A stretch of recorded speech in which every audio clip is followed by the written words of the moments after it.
So the first thing we're going to do is dry fit our project. In this case, I'm putting my sides, backs, webbed frame, shelf, bottom, and front all together. Just make sure it goes together pretty well and that your shelf and your web frame fit pretty snug inside of those dados. Now once you have your project clamped tight to its finished size, go ahead and mark some lines using a square. We want to make sure to mark the lines across this way on the back and also on the front. We're going to do 2 biscuits in the front and 3 on each side of the back. Now when you squeeze this, you can hear it.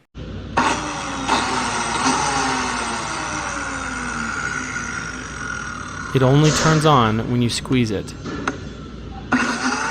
You'll notice there when I squeeze the trigger, I push it forward to cut the biscuit hole. Twist this so that it can sit flat on top of your wood.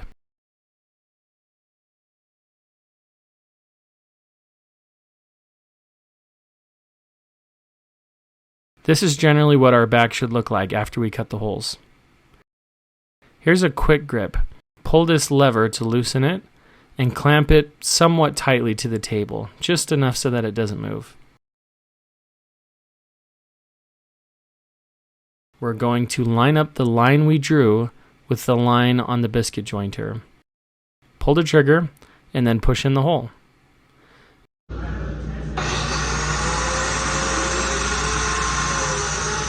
Now in this case, when we're doing our sides, we're actually going to be laying this into a vise and then cutting it at this angle.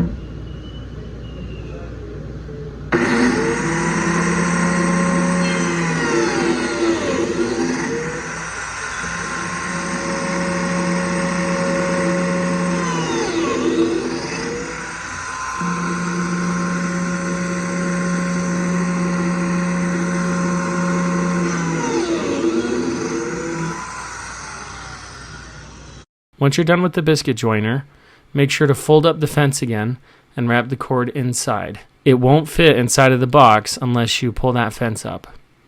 Now we're going to finish sand the upper section of our box. So for our left and right panel, it's this upper section, the large one, where our tools are going to go. And then we're going to sand this part of the back, the top part of our shelf, and the inside of our front. We're going to sand all of this at 120 because we're going to be touching it often. It won't have a finish, so we don't need to sand it to 150.